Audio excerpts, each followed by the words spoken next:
לא, רגע, שיצא נורמלי, אז תנזור את זה. וואו. אז אצלנו בבית, דניאל אחראי על כל הצד האסתטי, וזה תמיד בא בצורה של איזשהו שיגעון חדש שהוא חייב לממש ולייפות את הבית שלנו בצורה ככה מטורפת, ועד שהוא מממש את זה, הוא לא ישקוט. אני נתפס לרעיון וכאילו עד הסוף. אז שנה אחת אנחנו רצינו לארח, בעצם פעם ראשונה אצלנו בבית, את ליל הסדר.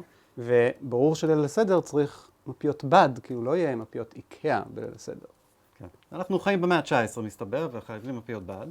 אז הסתובבנו בירושלים וחיפשנו מפיות בד, עד שמצאנו באמת את המקום היחיד בערך שמוכר מפיות בד. זהו, אז קנינו מפיות בד, ועכשיו השולחן יכול להיות מושלם. דניאל היה מאוד מרוצה, החזון שלו התממש, אני חשבתי שבכך נגמר כל הסיפור והמשכנו הלאה.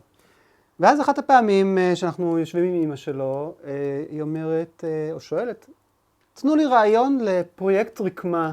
ואני ראיתי את העיניים של דניאל נדלקות שוב, עוד חזון, עוד משהו שצריך להתממש. ואז אני נזכר בכפיות האלה, שהולכות עם המשפחה שלנו הרבה שנים, ולליל הסדר, וכל כפית עם פרח אחר.